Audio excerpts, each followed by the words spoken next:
This is me, And this is me. and welcome to... What's my age again? And we're done. See ya. It's been fun. Catch you later. No, Bye. no, CJ, you got to come back. We're not done No, yet. no, We're finishing done. up What's My Yeah. Age Again, but remember, a couple of weeks ago we did a test episode of What's My Beer Again. Oh, really? No. No, it was the episode we did. There was just about beer. I thought they were all just about beer. Don't you remember we talked about all this age-related stuff for the last year? Not really. No, wasn't really paying attention. Well, anyway, we've achieved our goal of podcasting What's My Age Again for 12 months, so now we're spinning off into What's My Beer Again. All right, so we are done. All right, I'll catch you later. Bye. No. There's still one more What's My Age Again episode to complete, and then we've achieved our goal of podcasting for 12 months. Oh, I thought we were done. I haven't prepared anything. Well, it'll be just like all the other times then. Harsh. Anyway, won't be too taxing. We're going to do a retrospective of the podcast we've done this year. Right, so I can go. All right, I'll see you later. Bye. Catch you. Bye. No. You have to listen to the funniest clips and comment on them. Listen to our funny clips. Yeah, sure. I've probably got 2 minutes to spare. Fine.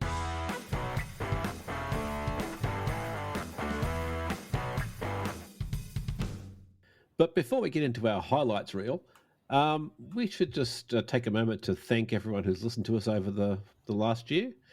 We've had listeners from 37 different countries. I didn't know that there was that many sanitariums still around. Well, there you go. We've had listeners from Ukraine, listeners from Guyana. Obviously, they drink the Kool-Aid. Colombia, Chile, Philippines, Finland, United Kingdom, obviously United States, Australia was number one. India. We had a listener, or at least one listener, possibly more, in Saudi Arabia. Yeah. Which I just wouldn't have thought we'd go down a treat in Saudi Arabia, but there you go. Who knows? Emotionally immature comedy is welcome everywhere. And maybe people listening to people talking about alcohol. Maybe it's maybe we're being used as a cautionary tale. Here's why you don't drink. I can do research too. When I say I can do research too, Spotify sent me an email and said, here's some stats about your podcast. So we apparently created 533 minutes of content. Right. Well, actually, which is not technically true because I think we probably created about 5,000 minutes of content. You should see the cutting room floor. Yeah, of which only 533 minutes was barely tolerable to people. So we published it. From an audience perspective, this is only on Spotify, so it's only a small sample size. But 68% of our audience is male, 32% is female. No one non-binary, and 2% non-specified. From an age perspective, what age do you reckon listens most to What's My Age Again, the podcast about aging and being over 50? Well, let me take a stab in the dark and say it's people over 50. You'd be wrong. Oh. Oh, actually, no. Hang on. No, you wouldn't. Sorry. It felt good to say that for a second, though. Yeah, well, I'm so used to saying that it just kind of came out. So from age 0, we don't have any listeners in the 0 to 17 bracket. Okay. Which is unsurprising. Although that possibly means that your students aren't listening on Spotify. That's true. And can I have a shout out to my last year's class who worked out that I had a podcast and started listening to it apparently. So much so I had to go and talk to my principal and out myself as a podcaster. So if you're listening, class of 2023, stop listening. It's not appropriate. In the 18 to 22 bracket, 0%. 23 to 27, 3.7%. Surprising. 28 to 34, 11.73%. Right. 35 to 44, I'm not reading out the decimal points anymore. 35 to 44, 18%. The largest demographic, with 46.9%, 45 to 59. Okay. Which actually makes perfect sense. It does make perfect sense. Now I read. Yes. Yeah, now I read that out. There's 2 age brackets left. One is unknown, which is 0.6%. This is the final age bracket, and I think highlights part of the reason why we were doing this fucking podcast. 18.5% of people fell into the 60 to 150-year-old bracket.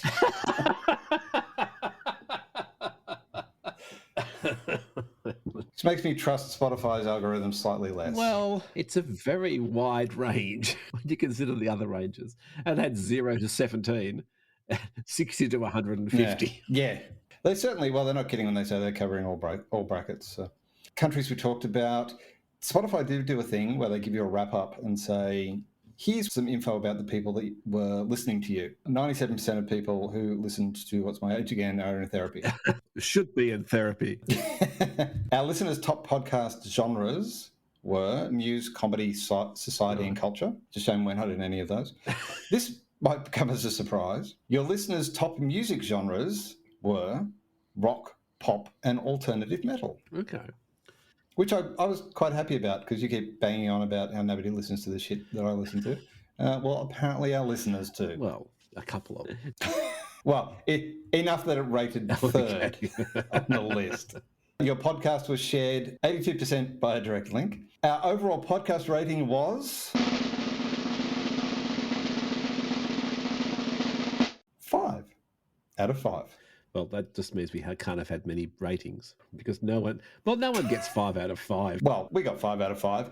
And Mr. Scroogey, our podcast was the number 1 podcast for 10 people, which doesn't sound like a lot, but the fact is I was pretty impressed that it was 10 people got onto Spotify, found our podcast, listened to it once, and then maybe died, or said, holy shit, is this what Spotify is all about? Fuck hey, and then deleted the app, which is also a possible thing. But for 10 people, What's My Age Again was the number 1 podcast. Well, thank you to those people, and we're sorry, we're stopping it. Is that we're sorry, we're stopping it, or we're sorry, we're stopping it? Both. So there you go. So it's been a worthwhile 12 months, I'll have to say. Well, I have to say it because that's in the script. But. Yeah. I think we've achieved our goals. Well, we talked about a lot of topics. I think we found it hard to find topics we weren't continually saying the same thing. But I think a year doing, we did, how many episodes did we end up doing? 13? 13. Yeah, unlucky. Is it 13 including this one? Or will this be... This will be 14. Okay, phew. I was going to say, if this was 13, we're going to have to do another one. 2-second episode. Or delete one. No one would notice. Well, 10 people would. Yes, that's probably true. Yeah, so anyway, I think for the last time in What's My Age Again, we should do What's My Beer Again. That's what I think. Oh, yes. So, but we don't want to do too much What's My Beer Again, because we're going to be What's My Beer again. Oh, yeah, so we'll just very quickly talk about it. We're not going to do a great big deep dive on it. I'm drinking Balter Hazy Pale Ale. Hazies have become my favourite beer recently. Oh, right. I've just become a bit of a hazy aficionado. I actually recently drank a Mountain Culture Hazy, which I really, really liked. Right. But I couldn't get that today when I went for beer, and I bought a Balter Hazy Pale Ale. And it's very nice. I don't think it's quite as nice as the Mountain Culture. Right. Most of the beers I've been drinking, just the generic kind of mass-produced beers that don't have interesting labels. But this one, a bit more interesting. Right. Why use a stick of dynamite when a party popper will do the trick? Is that what it says on your Tinder profile?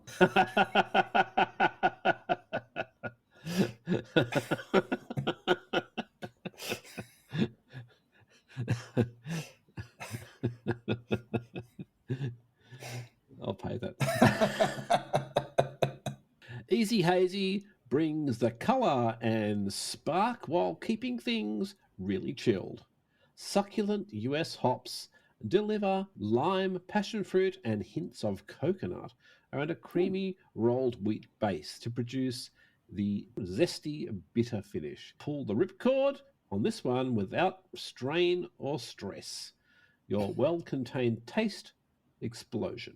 There's quite a lot going on there. In some places, it seemed a bit like a non sequitur festival. Yes, it tastes pretty good. I do like it. Like I said, I've become a bit of a hazy fan. Right. But yeah, I must say I prefer the Mountain Culture one. Right. Mountain culture has more VHS. Exactly. We'll go into we'll save why hazies are hazy for What's My Beer Again episode teaser. So you know that I've talked about one of my all-time favourite beers is the Deeds Brewing Once More Into the Fray bourbon barrel-aged stout. Ah, yes. So this is a beer from Deeds Brewing called Touch On. Touch On. So it's a brewed by priests.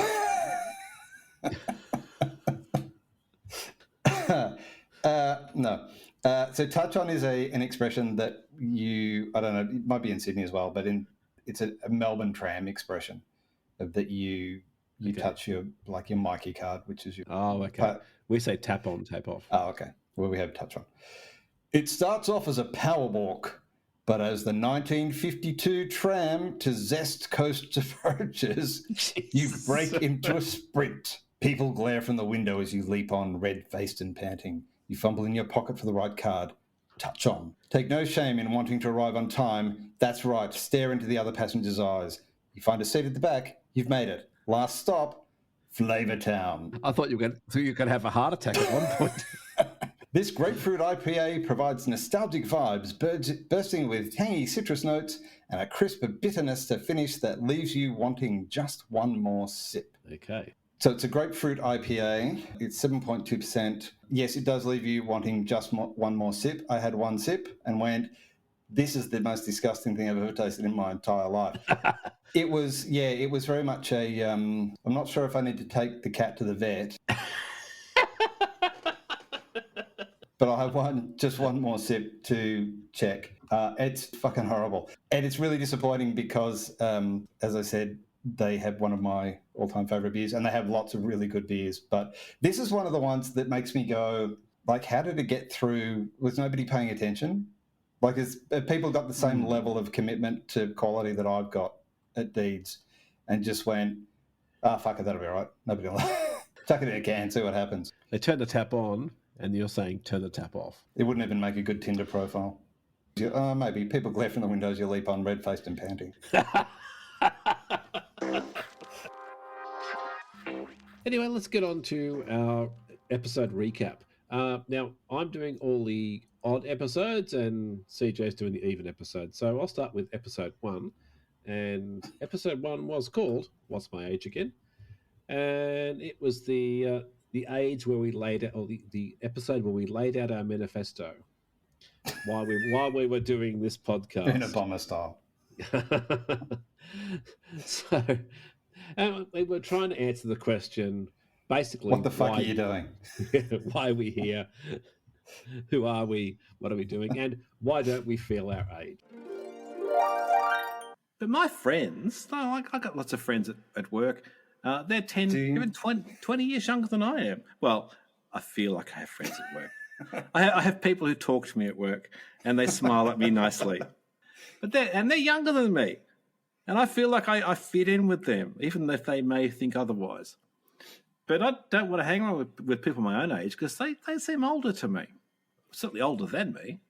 So just to clarify, this is a podcast by two guys over 50 who are essentially annoyed that society is seeing them as old, and we're complaining that we don't like hanging around with people the same age as us because they seem old.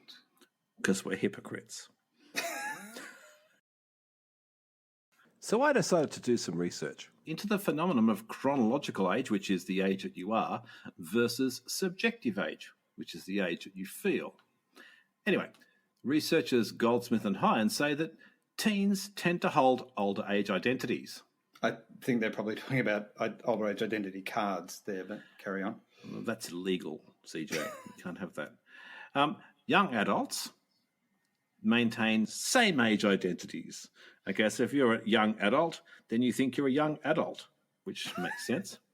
Okay, older individuals, such as ourselves, I hazard a guess, tend to hold younger age identities, which is exactly what we're talking about.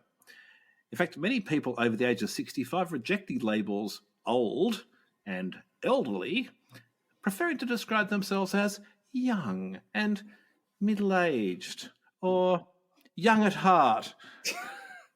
So these are people who don't understand the concept of what middle-aged means. So Apparently.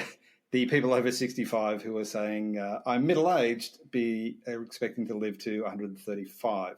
By that reckoning, if they're middle-aged, I'm still a child. Oh, you are a child, CJ. We were both feeling at the time a bit like we were, aging and didn't feel our age. And then it turned out that Nobody does. Nobody does. Well, that's right. But initially, it also turned out that we were massive age bigots, particularly me. So yes, we were not very nice about the whole concept of people our own age, and now I think we've probably got a better perspective on that. But yeah, no, so not really. I think they're still about the same. People my own age are old. And then in the second clip, we're obviously talking about Goldsmith and Hines, who mentioned a few times in future episodes, and they're the ones who came up with the idea of chronological age versus subjective age. So the age you are versus the age you feel, and I think that that definitely was something that we clung on to for a while there before we come up with some other ideas. I think you later on got onto some other researchers with different ideas, but that was our first thing. We clung onto it like life preservers in the Titanic. Like Rose to the door of the Titanic. We also found out that middle age is definitely a fluid concept because some people think that 60s middle age, which seems a bit far-fetched. Stupid. Well, based on the Spotify stats, well, maybe. I think we need to get more into the 120-year-old demographic. And a 0 to 2. Maybe we should have the what's my depends again. In this episode, CJ and I got a road test adult diapers. It'd be a better episode than Where's My Depends.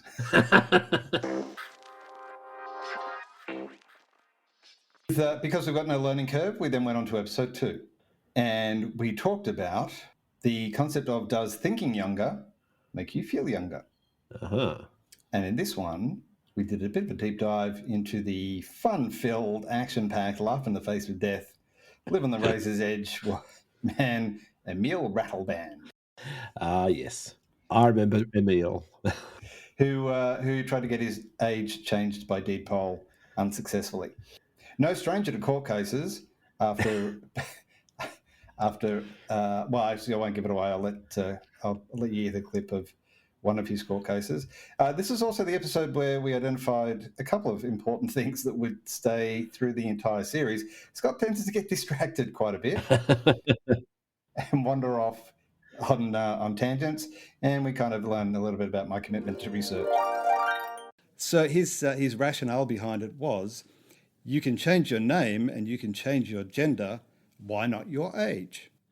Okay, I can see the logic. It's a bit flawed, but I can see it. The main reason he wanted to change it was so he could get more matches on Tinder. I definitely can understand that. Also, this isn't his first lost court case rodeo. Excellent. When I did a bit of looking into a bit of digging into Emil, he'd lost a previous court case because he wanted to name his twins Rolls and Royce. He's, aside from being a self-proclaimed positivity guru, sorry, Rolls Rattleband.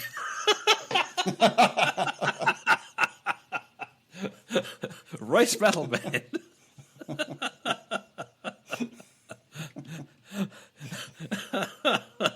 Sorry about that. It just occurred to me. On the flip side of that, the research showed that people who think of themselves as 13 years older than they are. That's an unlucky number. 25%. I'm not sure that's what they were basing the research on. But, okay. They are 25% more likely to die. Well, everyone's likely to die. But they're 25% more likely to die. It was like a sliding scale of, if you felt 5 years older than you actually were, there was a 12% chance you were more likely to die. within a particular period of time, it's 100% chance everyone's going to die. Look, I read some of the research. I didn't read all of the research. You're not helping. You're not helping. We have a segment called You're Not Helping. Yeah, I may have forgotten to tell you about that. Okay. Please continue. By the way, remind me to tell you that I've created a new segment called "You're Not Helping." It's in case you're wondering what this segment is. I am wondering. It's a segment where I go hunting for helpful, in inverted commas, advice and tips for people over 50. So this is the Aussie over 50s guide to computers and being online! ! Where to start? All capital letters. Ah! Because you are a seniors is no reason to miss out on the wonderful advantages of the latest technology? ?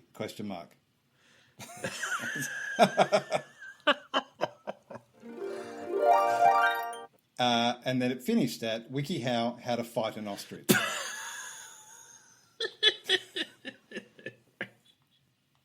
Did you click that link? That's what I want to know. We need to know how to fight an ostrich. No, I was very responsible, and went. I'm sorry, I'm typing it in. Wiki how to fight an ostrich. There it is.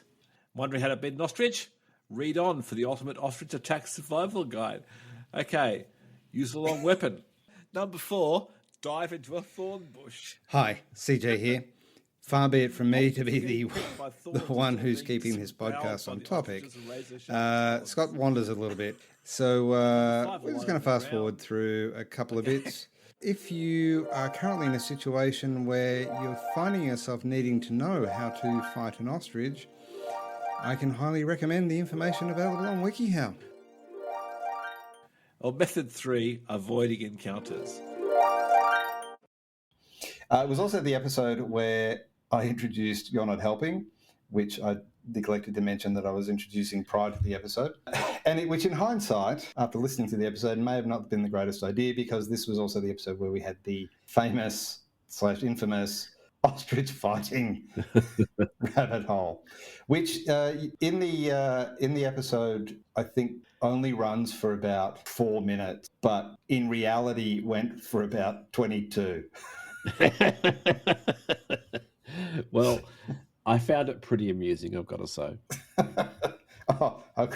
I'm glad somebody did. Yes, so we also learnt that depending on how you view your age, if you view your age as older than you are, you're 25% more likely to die. And I won't say anything more about that because I said it all in the book. Cavemen Have a Lot to Answer For was episode 3, and we had a deep dive into the phenomena of how old age is a relatively new concept because of modern medicine, and humans really hadn't been getting to the advanced years we can get to now because we just couldn't get there. We were all dying beforehand of various diseases, so we just weren't programmed to get old. So we've been talking about how society views people over 50 years old. Today, we're going to look at why society views people over 50 years old.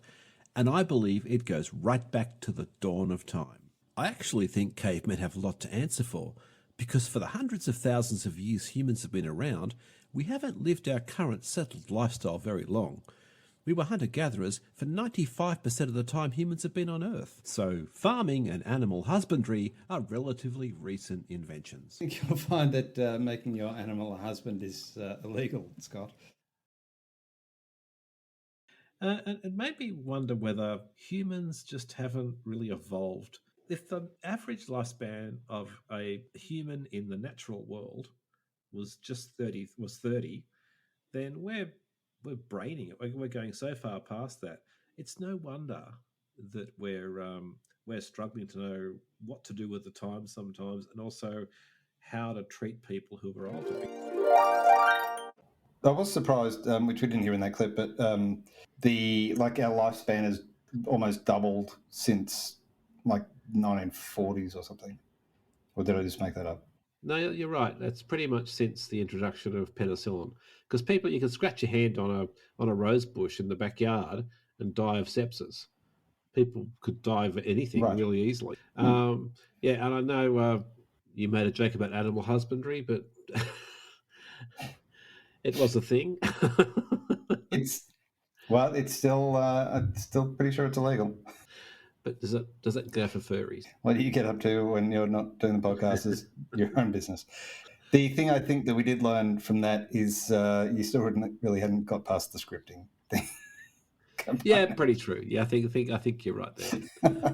Okay, so then the whole point of that was we just haven't come to terms of how to be old and how to treat people who are old. I think that was the whole point of that episode. And I think for the first 3 episodes, we're definitely kicking goals with all that stuff. I think that was all stuff we needed to be talking about. So let's see how we go in episode 4. And then you went off on your own direction. And now, a word from our sponsors. From the first flickers of ingenuity, humankind has excelled in civilization-defining inventions and innovations. Lightbulb Moments in Human History takes a playful and perceptive look at how these big ideas have driven humanity's inevitable rise. Be astounded by the accidental invention of writing by Sumerian bookkeepers. Be amazed at how humanity's fixation with beer kickstarted civilization. Be appalled by Zeus's shape-shifting bestial dalliances with unsuspecting humans. Enjoy irreverent yet affectionate glimpses into the lives of ancient peoples. Discover binge-drinking Egyptians, sacrifice-obsessed Mayans, and Kama Sutra-inspired Indians. Explore the evolution of sciences, religions, technologies, and social systems. Lightbulb Moments in Human History is perfect for history buffs, trivia nuts, and anyone seeking a cheeky perspective on our collective journey. It sheds humorous and thought-provoking light on our common heritage.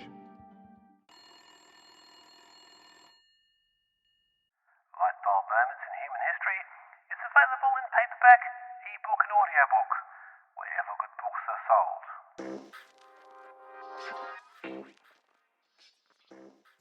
Then we raced into episode 4, where Scott went, oh, I fucking had enough of this. I'm just going to do it on my own. Do men and women age differently? I did an interview the other day. I hope you're okay with this. Can't see any reason why I wouldn't be okay with you doing an interview without me. So my mistake, I thought it was What's My Age Again with CJ and Scott. But welcome everyone to What's My Age Again with Scott. Yes, and occasionally CJ. So tell us about this wonderful interview that you apparently were unable to get in contact with me to invite me to. No, I'm not bitter. Go on. Well, I have a Twitter friend, Sheila E. Young. Anyway, so we were thinking, well, I was thinking. You weren't thinking, I'll contact CJ because we've got this interview to do. Well, yeah. I wasn't thinking that because I did this interview at 6 o'clock in the morning. Oh, fuck, yes. Oh. Well, that makes perfect sense. Yep. All right.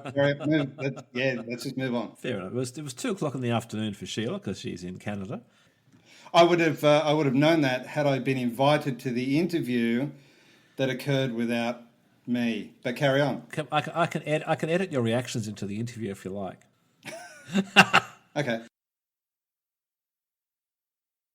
Before we get to the interview with Sheila, though, that's the one that I wasn't invited to.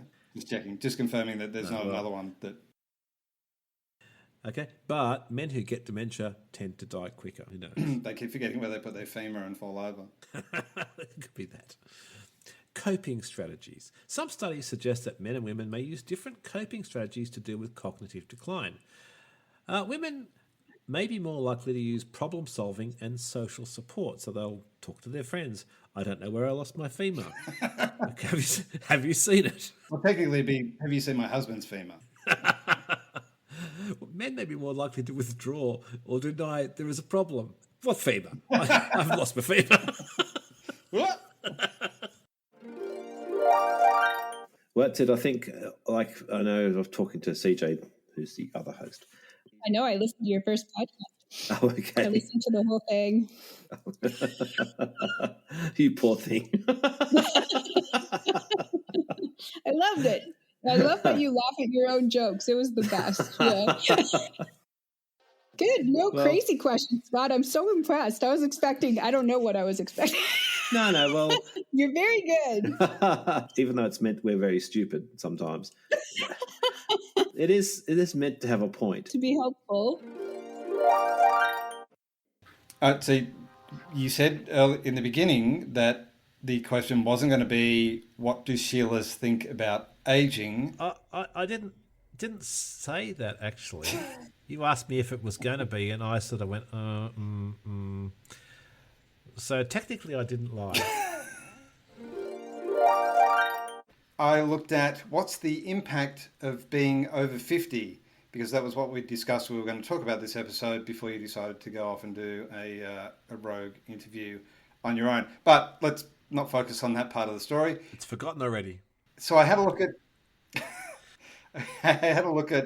Quora. I don't know. If anybody knows the proper way to pronounce that, feel free to write in. When younger, we make various choices without the future in mind. That's true, sage words. Sometimes these choices bite us in our midlife. And I like the fact that they're called over 50 midlife. It's a bit sort of living in denial, but yeah, okay, I'll pay it. Well, it kind of goes back to episode 1 where people said, I'm 60, I'm middle-aged. Yes. So these are some of the things one might regret when they're 50 years old. Number 6, the marriage you destroyed. So you get married to your good fiancé. The first months in marriage were good, but shortly after, you started having affairs. Months after. Not years, not decades. Who's got that kind of attention span? The dreams and talents you shelved. But it's all sounding very, it's sounding very dark, and this is the final thoughts of a man who's about to plunge a knife into their chest or something. Hold that thought. 11, the name you defamed. When you look back at your path and you see the mud you threw at your own name, the shame you attracted, and the little value you've added to the world, The hell? you will regret. I think this person, my God, this person, what a life this person has led. Who has those regrets? I have some of those regrets. I don't have them all. I think it's probably somebody who went near food when they were emotional. Well, it's hard to digest. When you go to bed after you've eaten cheese particularly, you have bad dreams. So maybe there's a point there. Whenever I'm bored, I'll load up on a camembert and grab a bottle of Tixie Licks and see where things take me. Forget the shrooms. Go for the brie.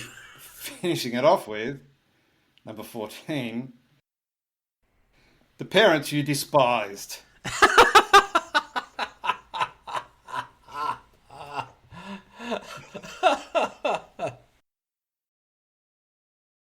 I think it's time to wrap it up.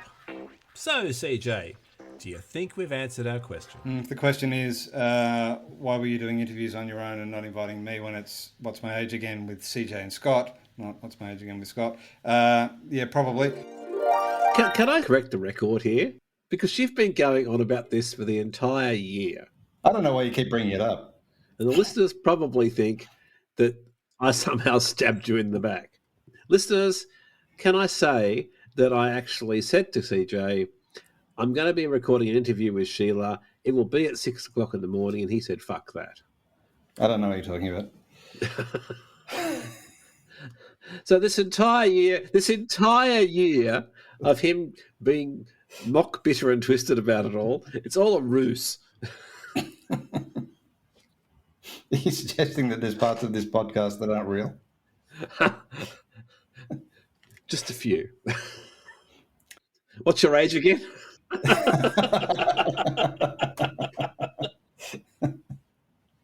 So we, yes. So in this episode that I wasn't in very much, Because you were too fucking lazy. I'm sure what your point is, but so for the clips for this one, I've selected maybe once where I casually mentioned in passing that I wasn't available, that I wasn't involved in it. I don't know what the FEMA's thing was. I just found it amusing.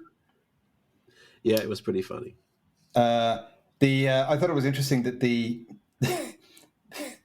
the interview was clearly worth it because you interviewed somebody who were up to episode 4 who said, "Oh yeah, I listened to the first episode. I listened to the whole thing."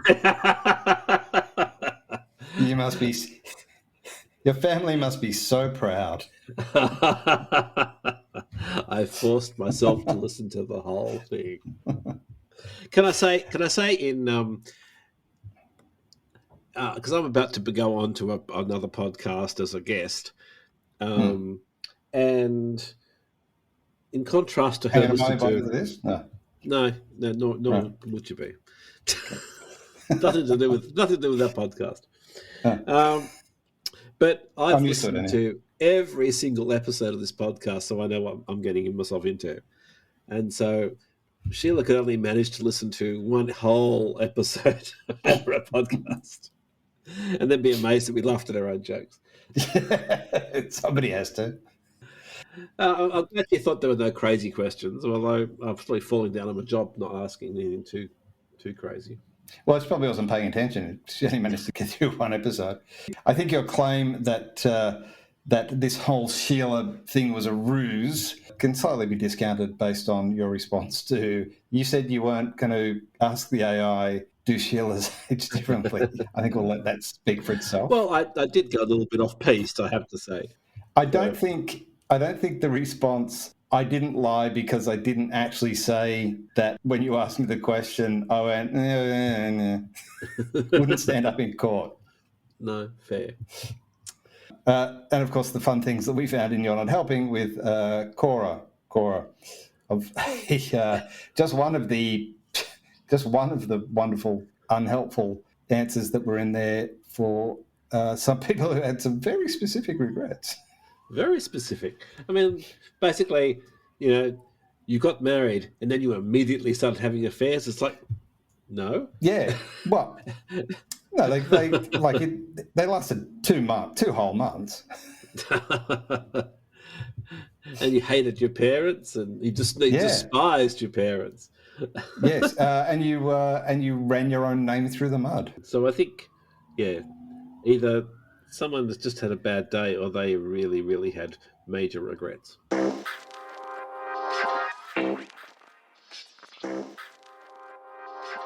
Okay, episode 5 was diets, lifestyle, and shit, and CJ did a surprisingly deep and meaningful dive into the research of Dr. Michael Rose on extending the human lifespan through diet. Thank you. The flies in my lab potentially can live forever, but of course they don't, because they have a high likelihood of dying by accident, getting stuck in the medium and falling over face first and drowning. The regular stuff. We've all been there. Ask an AI. Hi, ChatGPT. Can a person eat shit their whole life? No, it is not healthy or safe for humans to eat feces, also known as shit, for their entire lives. Feces contains harmful bacteria and toxins that can lead to serious illnesses, such as food poisoning, hepatitis, and cholera. Eating feces can also disrupt the normal balance of bacteria in the digestive system, which can lead to further health problems. In addition, feces is not a source of essential nutrients that the human body needs to function properly. Therefore, it is important for individuals to maintain a balanced and nutritious diet that excludes consuming feces in any form. Well, clearly, ChatGPT took that a little too literally. Yes, I was looking at your notes. So CJ deep dives into the research of Dr. Michael Rose, as do the flies apparently. But wondering whether I had made extra effort on this to make it a fuck you for not inviting me to the Sheila interview. I invited you to the fucking Sheila interview. Like, can you just let it go? Can just stop bringing it up. You've just talked yourself into this lie. You've done a Donald Trump. You said it so much you believe it. Oh dear. As far as all these fruit flies of Dr. Michael Rose, it'd be terrible if something happened to your fruit flies, Dr. Rose. They're being whacked by Jimmy the Hand or something, Nicky the Nose. So in Ask the AI, that was perhaps not as informative as the rest of the podcast. I was impressed that ChatGPT clarified a person can't eat feces their entire life. Well, I suppose it was answering the question. The question I posed it was, can a person eat shit their whole life? Yeah, not their whole life. I suppose if you're talking about 2 girls, 1 cup, I suppose you can eat for a short period of time. If you don't know 2 girls, 1 cup, do not Google it. Don't. I did see the closest I've come to unfortunate turn of phrase to seeing it is on Tosh 2.0, where he played it for his studio audience, and they just filmed the reaction. God. It's just too disgusting to even explain to people. So also a bit behind the scenes for listeners, when Scott introduced Ask an AI, there was some discussion about the value of it and whether we would keep, in fact, using it.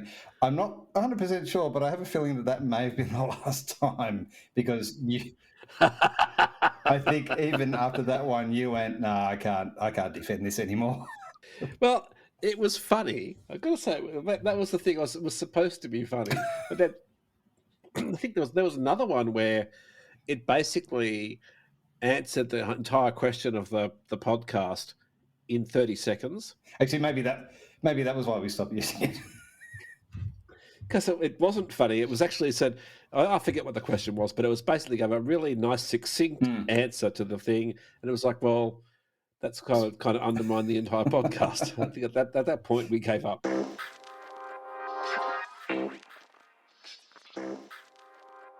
So episode 6, not ironically called the Forgotten Episode, because this was an episode on memory that we had said very early on we should do an episode on memory, and then multiple times said, fuck, we were going to do an episode on something. Can you remember what it was? I used to feel really sorry for Eleanor Rigby because she was lonely. No, that and the priest. I felt sorry for the priest who wrote his sermons that no one would hear. Oh, that poor man. Because I was a nice little boy. Okay. So there you go. I think it sums up the difference between you and me. I assumed that Eleanor Rigby was some kind of serial killer who used to rip people's faces off and keep them in jars. Very Hannibal Lecter. Yeah, I think that was the original title for the song. What? Hannibal Lecter. But they couldn't get it to rhyme, so they had to move something else. I think it would work. Hannibal Lecter cuts off the face of the rector that no one will see. Isn't he mean? Stares in your window, wearing a face that she kept in a jar by the door. And moving on. If it makes you feel any better, I was listening to a podcast the other day with somebody who I can't remember who it was. But it was somebody who was in a band. Mm-hmm. More information. Who's quite famous. Narrows it down a little. Oh, who was it? I don't know. If I remember it by the time we get to the end of the episode, I'll blurt it out. If I don't, I'll look it up. Put it in the show notes. Yeah, put it in the show notes, or I'll edit it back in. So if I'm still talking and I haven't edited in a name, so if I'll leave a space here, this is the name of the band. Eddie Van Halen. No, it wasn't Eddie Van Halen. Eddie Van Halen's dead. I forgot. Listening to an audiobook the other week, I often buy audiobooks and then don't listen to them until for a while at least. And I was looking on my list. Is that on your Walkman? Just copy it onto cassette and listen to it on your Walkman. You burnt it to CD and threw it into your Discman. I pay someone to walk alongside me and read aloud. I think you've just invented a new Airtasker job. So in this episode, though, we did talk about Scott's dramatic memories of his 30th birthday, which is apparently burnt into his soul. Absolutely. And that I was there, and I only know that I was there because you told me I was there. Then I told a brilliantly funny story where I couldn't actually remember who it was about. Can you remember who it was now? No. It will forever be a mystery. Yeah. What's even slightly more amusing is that after I cut the clip, I went, oh, fuck, I'll have to look up who that was, and then forgot. Oh, and of course, the Elden Rigby. I think we did a pretty good job of coming up with lyrics for Hannibal Lecter, the song. Yes. And also we kept to the theme when you'd also forgot that Eddie Van Halen was dead. Well, yeah, there was that. Yes, I still think that that's a good job for an Airtasker. There's opportunities there. Well, that could be all those people who lose their jobs to AI can become sort of analog bookwalkers or something. Yeah.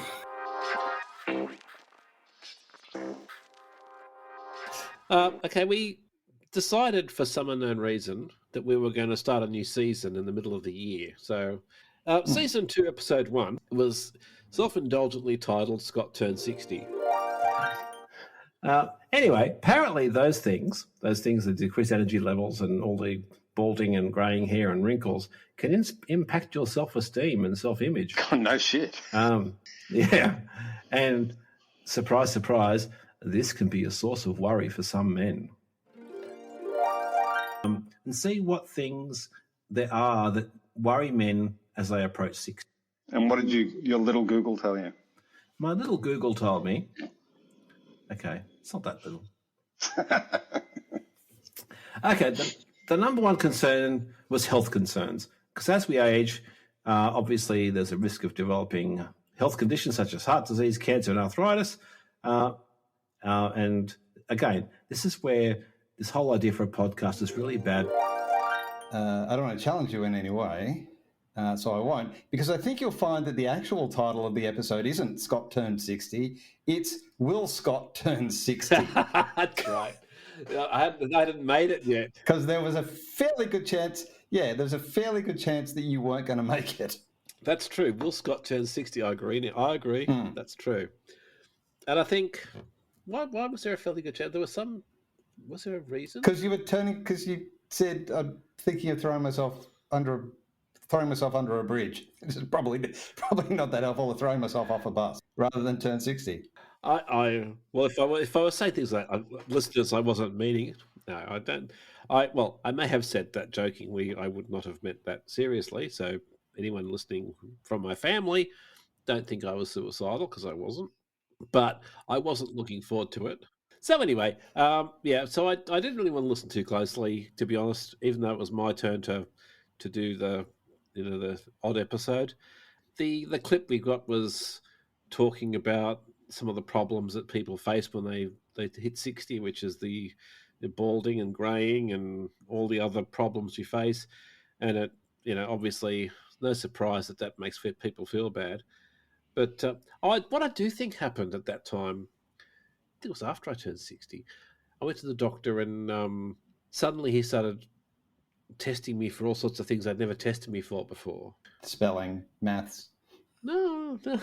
And honestly, in the 6 months since I turned 60, I've been to the doctor more than I have in the previous 6 years. So something happens when you turn 60.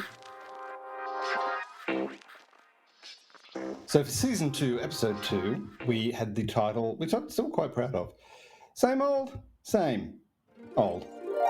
A lower level card, because you can get a card that gives you lots of cheap rail fares and all sorts of things. And because I work more than 20 hours a week, I don't qualify for that. I thought you were a teacher. But I'm Tish. All I qualify for is the senior savers card. And that pretty much means not very much. Right.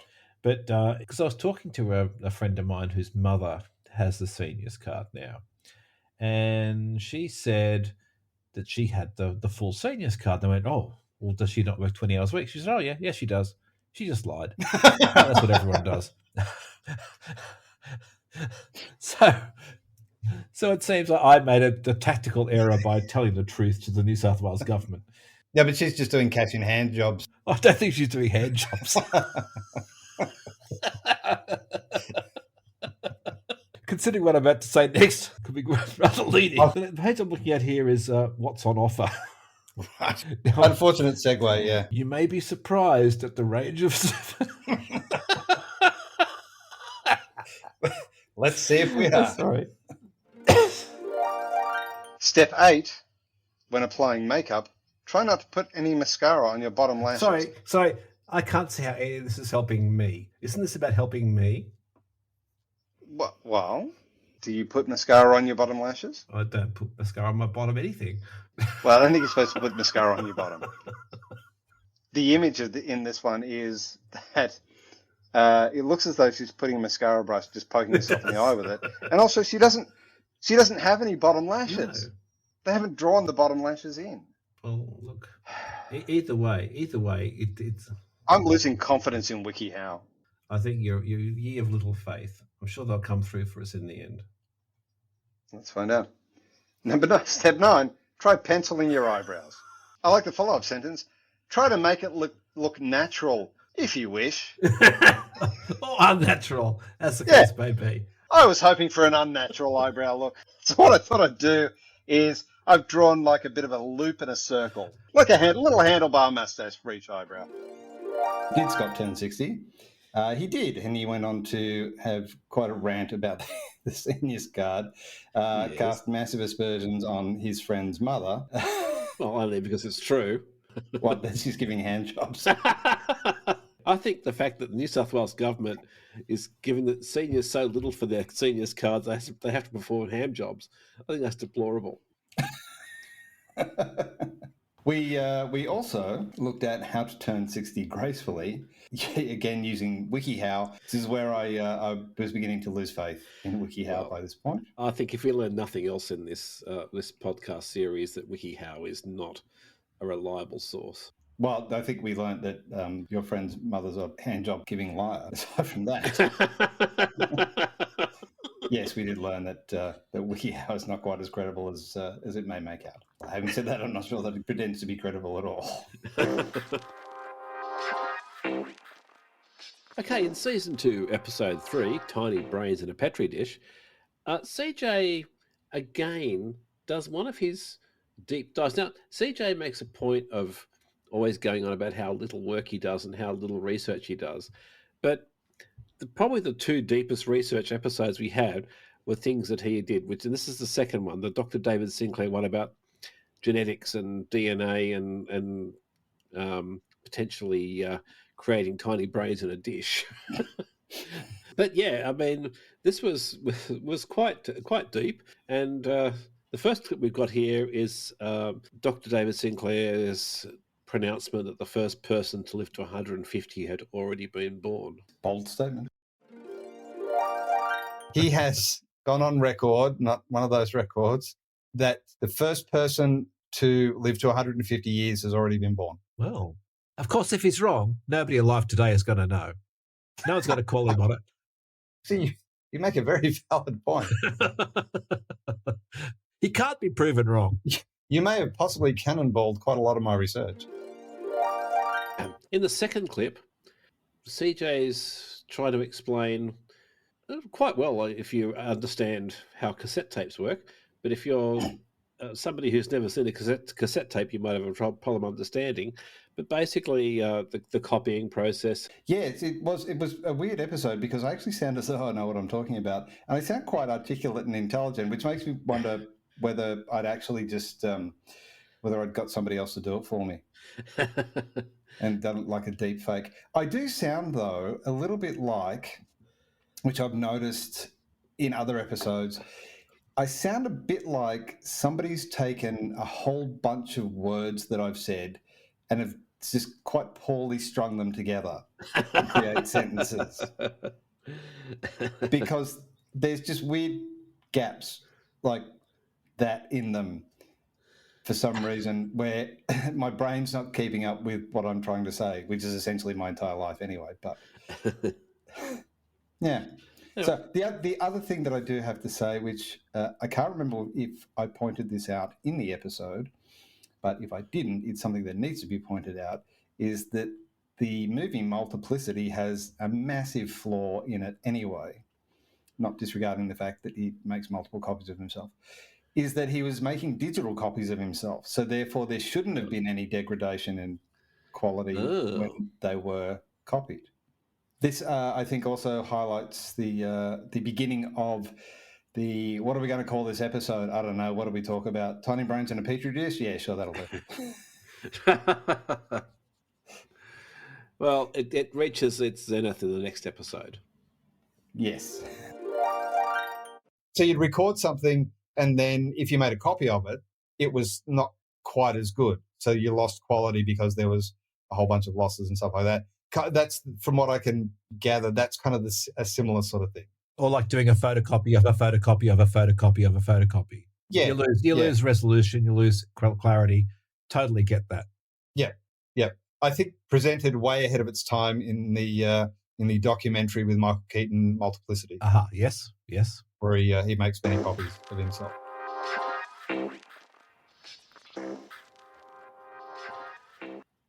Season 2, episode 4.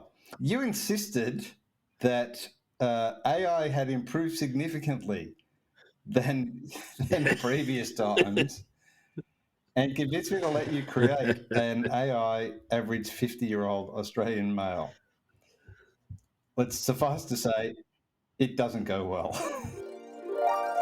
I'll start reading, and stop me when you would like to make a comment about this. Okay, so this is your average 50-year-old Aussie male. All right, hang on. I'm turning the lights off and closing my eyes. Okay. All right, I'm ready. Okay. G'day, Cobber. Bruce here. All right, I'll stop you there. All right.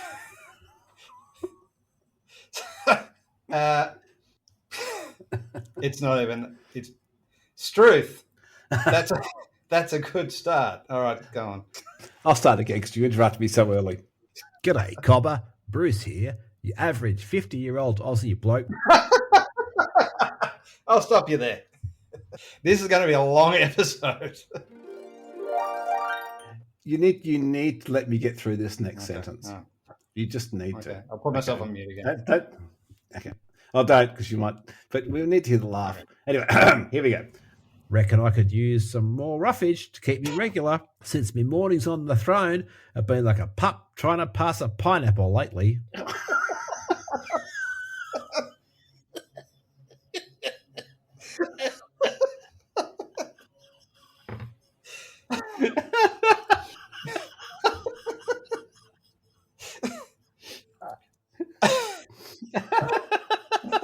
A pup trying to pass a pineapple.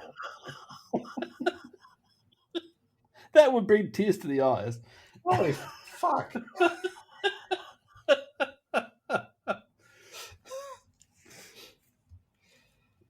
Well, anyway. This isn't doing a lot for your AI credibility, I'm going to have to tell you. It was difficult to pick the clips for this one.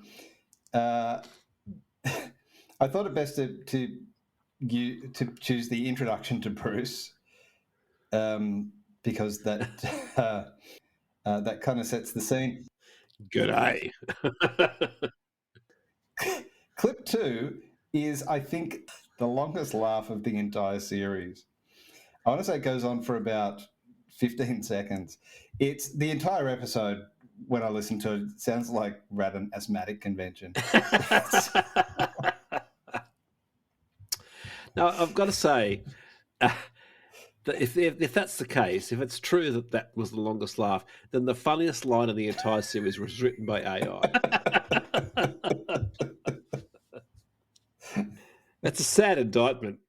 Yeah, you're making compelling argument. Now, the other thing I would say about that is, whenever I think about a pup trying to pass a pineapple, I always envisage like the Taco Bell dog.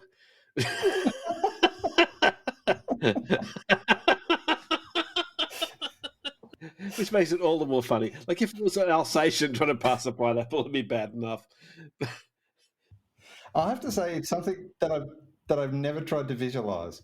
I think personally for me, I think we should have called it a day at this episode. Because it wasn't going to get any stupider than this, or any funnier than this.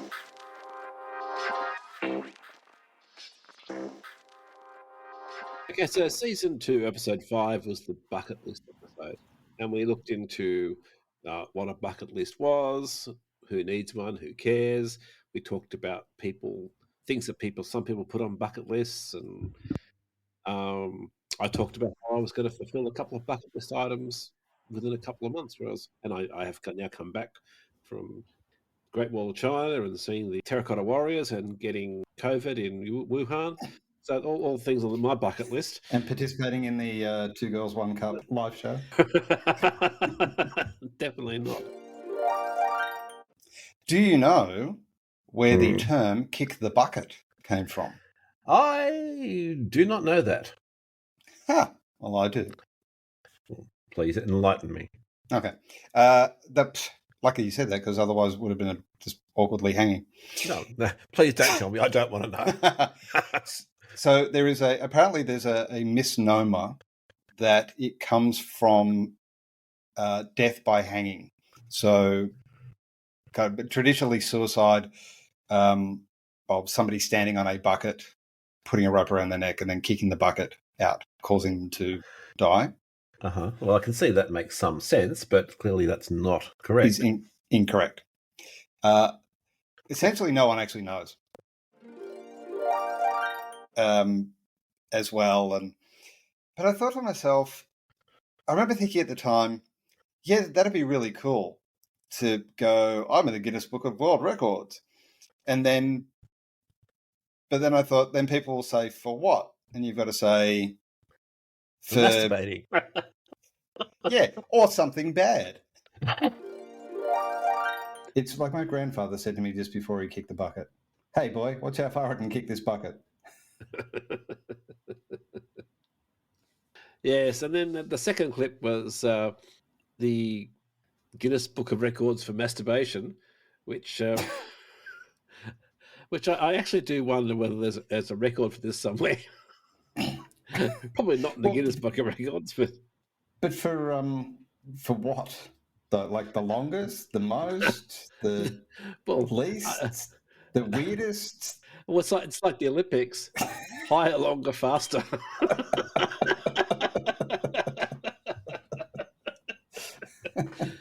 The Olympics. There isn't just one event in the Olympics. The decathlon of masturbation.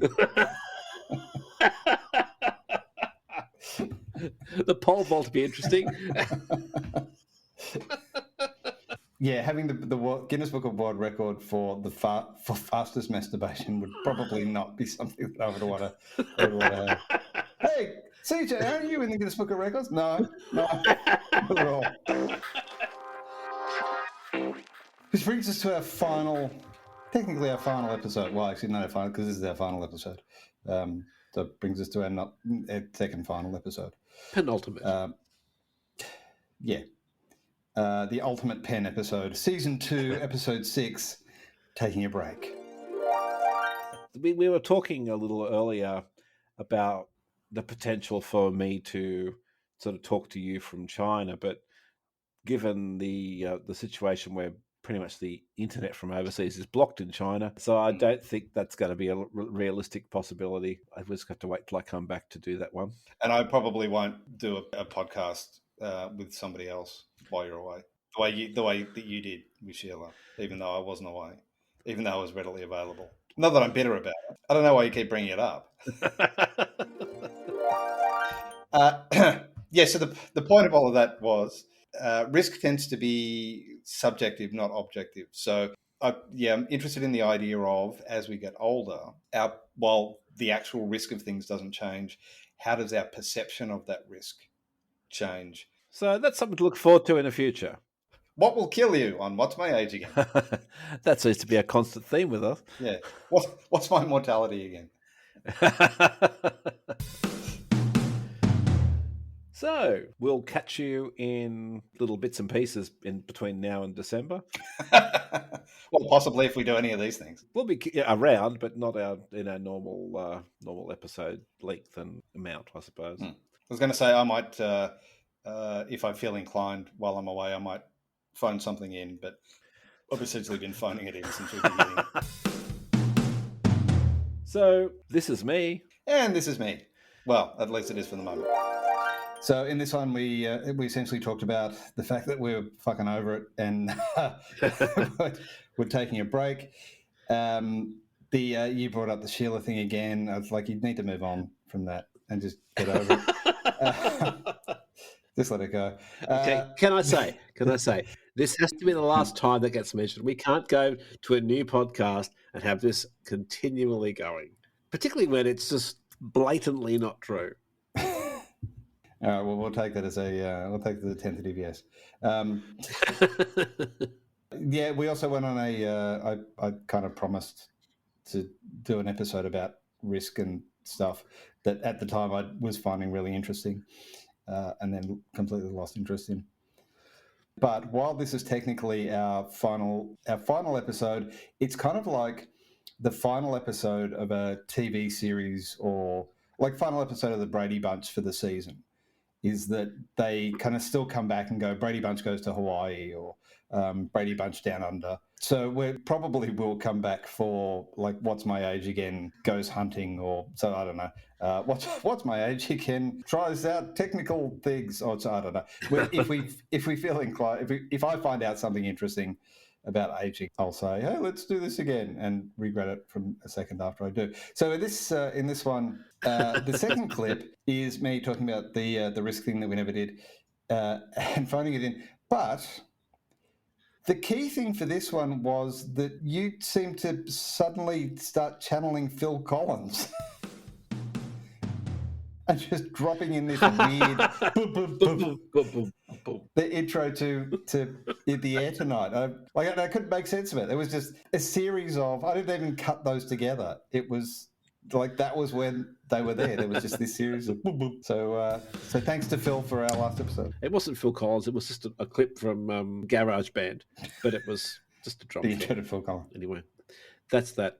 I'll never use it again, CJ, I promise. Right. Hi, Future Scott here. I lied. All right, and yes, and that brings us to today.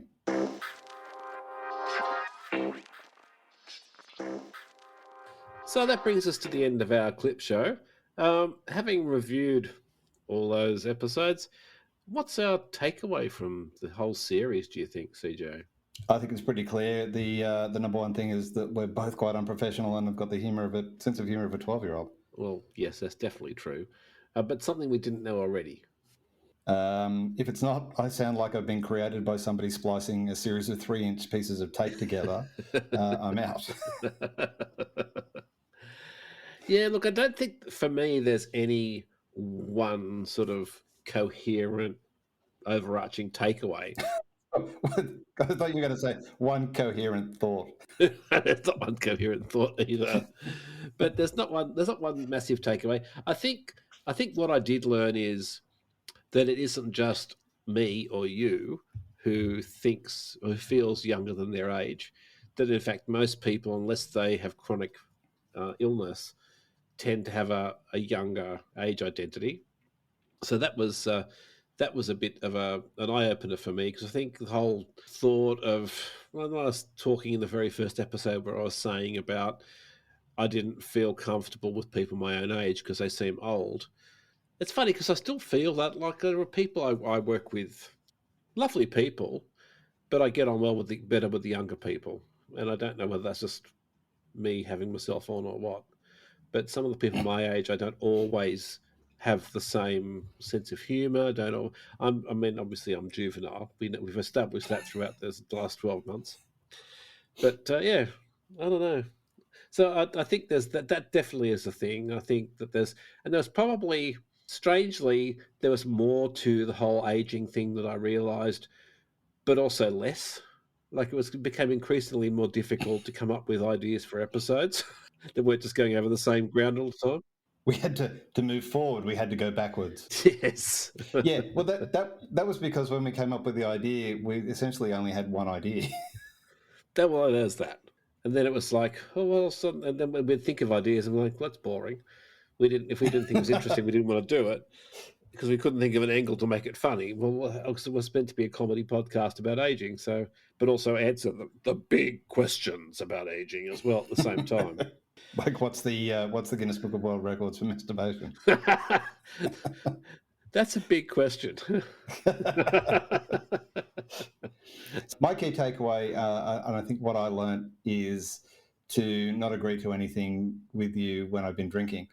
But aside from that, hold on. Can we establish that is about recording podcasts and nothing else?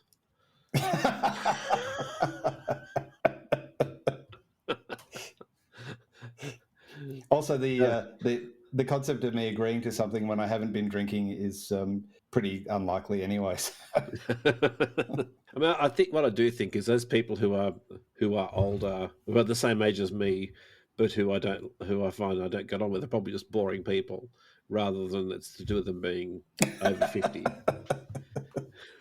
So, for any of you who work with Scott or spend any time with him, we'll leave that to you to work out which one of you.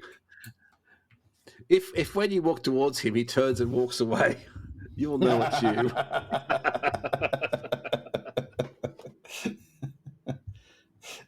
Also, the other thing is that when you were saying about we were running out of ideas for episodes, we kind of did, but we still have, for listeners out there, there is, I want to say, at least 5 hours of recording on 3 separate occasions of an episode on dating that we could never get right. It just ended up, we can't actually do anything with it. Yeah, that's true. Well, it started off, I think we were punching down a little bit, and then we just found it really difficult to get an angle that was funny but informative. I think there's a good episode on dating over 50 out there, but it's possibly beyond our capabilities to record it. And I think actually maybe we may come back and do the dating, because I think, here, use your editing magic and take this out of context. For the dating one, I think we need a woman involved. Yeah, that's probably true. And for the podcast as well. Yeah, I think that is true. I think for the podcast, to really cover people over 50 properly, we needed a female. I think that was probably a failing. And I hope to one day meet one. And perhaps we'll be able to talk her into suggest this is. Yeah, so it wouldn't surprise me if the special special event episode, what do they call it? The special victims unit. That's What's My Age Again comes back for a special episode on dating. Special victims unit. Yeah, I'm not sure that's going to get the right message across. I think it's likely that a special What's My Age Again dating episode will come up at some point. And the same with where we were talking about health generally and sexual health. Saying, yeah, we probably need a woman involved in that as well. Although that might have just been me trying to work out how to get a woman back to my place. And anyway, well, certainly, I mean, about the health thing though. I mean, I'm serious when I said earlier that I've been to the doctor more times since I turned 60 than, like I've been, like they become my best friend. I mean, admittedly, I had COVID. That didn't help. But I had the flu, I had COVID, I had to go about an unsightly rash. No, I didn't have to do that. You just got some topical cream for that. I had to go about some skin cancers. I had to go about, this is going to sound pretty gross, a fungal nail infection. But it's like, I've fallen apart since I turned 60.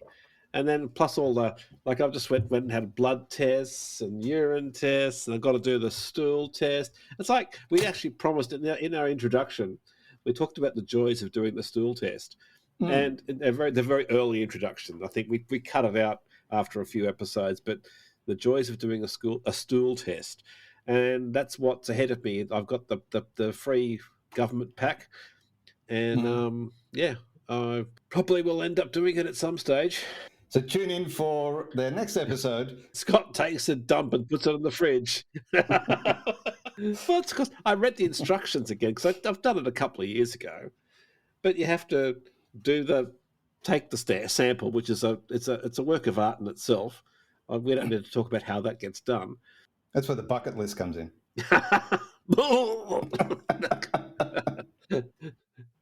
Two girls, one cup. But you have to put the sample in a little vial, and then put the vial on the fridge until you're ready to take. Then you have to do another one a few days later and do the same thing. So you've got turds in the fridge, basically. This mustard tastes like shit.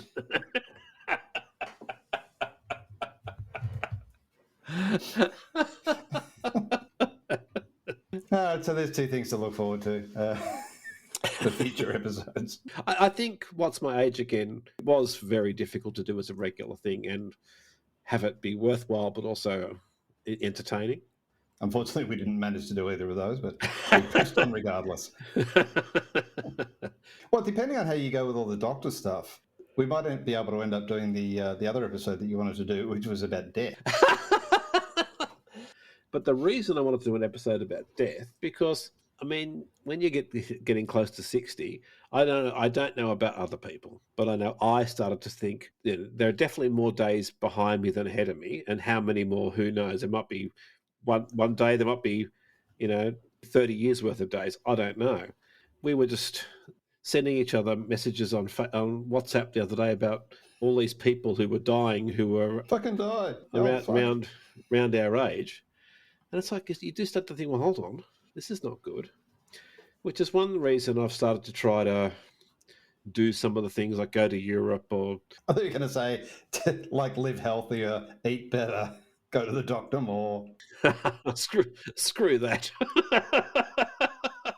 My takeaway is really no takeaway at all, other than definitely we're not the only ones facing it. And I think that's probably the best takeaway you can have, that anyone who's over 50 is facing some or all of these challenges, and to know that you're not the only one is better than feeling you're all alone.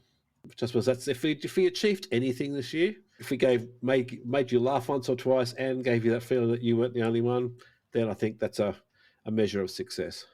Yeah, I was going to make fun of you saying, so your one takeaway is that the largest demographic globally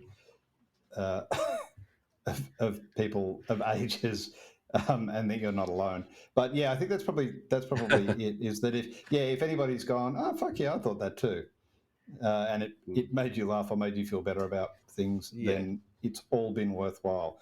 If it hasn't, go fuck yourself. And tune in for our specials, dating, death, and shit. Not in that order.